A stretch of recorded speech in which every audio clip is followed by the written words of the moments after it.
Hi all. So I watched Hit 3 or Hit the Third Case in theaters, second day, second show. And Mad Men rating for Hit the Third Case is 8 out of 10, which basically makes it a must watch in theaters if you are a fan of gory, violent, action oriented bloodbaths.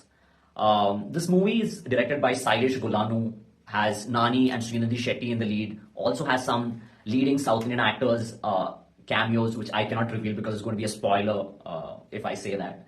Now, one thing I'm super impressed is that Nani is not just a prominent actor in the Telugu film industry, he's also a very, very inspiring producer who has given chances to a lot of new directors with talent, and Hit is that same sort of a franchisee that's an embodiment of his philosophy because Hit 1 and Hit 2 were produced by Nani, had other actors in the lead roles. Now it's become a phenomenon and it's now a pan-Indian franchisee with Hit 3 that now has the producer itself playing the lead role.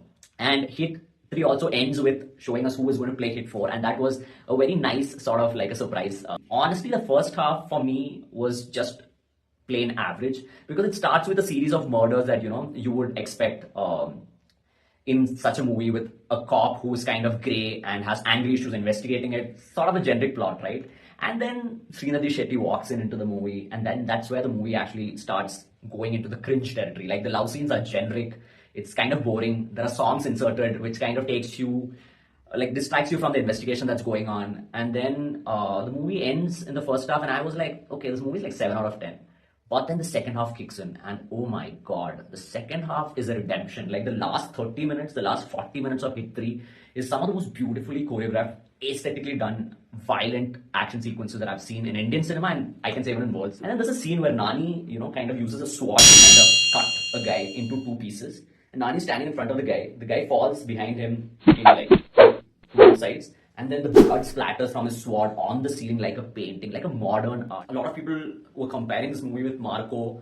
And honestly, Marco, even though it is one of the most violent movies from India, it was focusing more on the gore aspect of the movie. Like it was like taking gas cylinders, like smashing kids' heads with it, and it was not a nice visually it was not pleasing to sit and watch it. Here, majority of the violence is inflicted on the bad people, and it's done very artistically. Like I said, instead of focusing on the gore and the brutality and the shock value of it, here it is focusing on more of like the art of violence. Like you feel as an aesthetic to the violence, and I'm not somebody who enjoys these sort of slasher gory movies, but for me also it was kind of enjoyable, and that's where I felt this movie definitely did work for me personally, and it will work for a lot of people. And for people who were asking me this question, do I need to watch Hit 1 and Hit 2 to understand Hit 3? No, Hit 3 is a standalone film. You can just watch Hit 3 by itself and still enjoy it. There are a couple of references and cameos that come towards the climax scene that have its origin from the first two parts.